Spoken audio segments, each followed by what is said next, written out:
বিয়ের প্রথম রাতে বউকে জিজ্ঞেস করেছিলাম, তুমি আমার কাছে কি চাও? বউ লাজুক মুখে বলল, যা চাই দিবেন তো? হাতে হাত রেখে বলেছিলাম, আমার সাধ্য থাকলে আমি অবশ্যই তোমার চাওয়া পূরণ করব। বউ বলেছিল, তাহলে শুনুন, আমি আপনার কাছে একটা বরকতময় সংসার চাই। আমি মুচকি হেসে বলেছিলাম, আর কিছু? সে বলেছিল, দুজনে মিলে এত আমল করতে চাই যে মৃত্যুর পরেও যেন আমরা একসাথে জান্নাতে থাকার সুযোগ পাই। কারণ আল্লাহ তাআলা পবিত্র কুরআনে বলেছেন, স্বামী স্ত্রী দুজনেই নেককার হলে দুজনেই একই জান্নাতে থাকবে। আপনি নেক আমল করতে রাজি আছেন তো?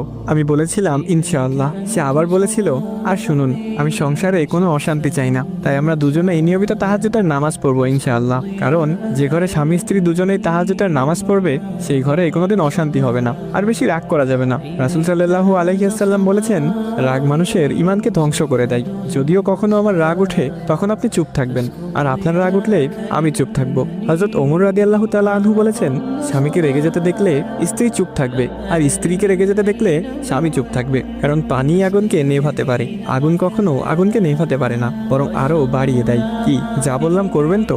সেদিন তার হাতে হাত রেখে কপালে চুমু দিয়ে নেক আমল করার ওয়াদা করেছিলাম, যা আজও আমরা দুজনে প্রতিনিয়ত করে যাচ্ছি। অফিসে বসে এসব ভাবছিলাম, এমন সময় স্যার এসে বেতন দিয়ে গেলেন। প্রতি মাসে বেতন পেয়ে মা বাবা ভাই বোনের জন্য কিছু কিনে তার জন্যও কিছু কিনে নিয়ে যাই। আজও অফিস থেকে বাড়ি ফেরার পথে তার জন্য একটা নীল শাড়ি, কতগুলো গোলাপ আর বেনি করার জন্য বেলি ফুলের মালা নিয়ে এসেছি।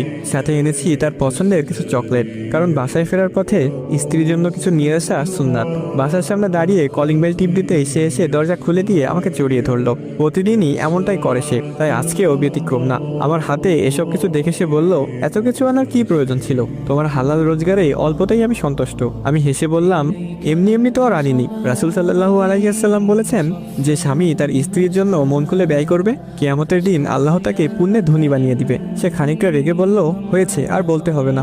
এত সব কিছু চাই না আমার শুধু তোমাকে পেলেই চলবে।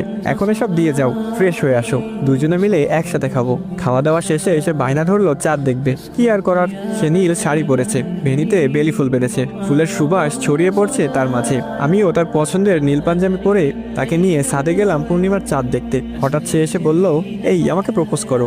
না করলেও যে উপায় নেই, বড্ড অভিমানী সে। তার বেনিতে কাঁথা গোলাপ ফুল নিয়ে তার সামনে হাঁটু গেড়ে বসে বললাম, এই তুমি কি আমার জ্যোৎস্না রাতের চাঁদ হবে?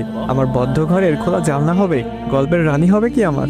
যে গল্পটা রচনা করব শুধু তোমার আর আমার। সে মিষ্টি হেসে আমার হাতের গোলাপটা নিয়ে বলল, আমি কি না করেছি নাকি? এই তো চলছে আমাদের প্রেম। তুমি যে কবে এসে বসলে মন গহিনে আমার, তুমি কি জানো না গল্পটা তোমার আমার? আল্লাহ পাক প্রতিটা মানুষকে দিনদার ফরহেজগার মুক্তাদির জীবন সঙ্গী দান করুক। সবাই বলি আমিন।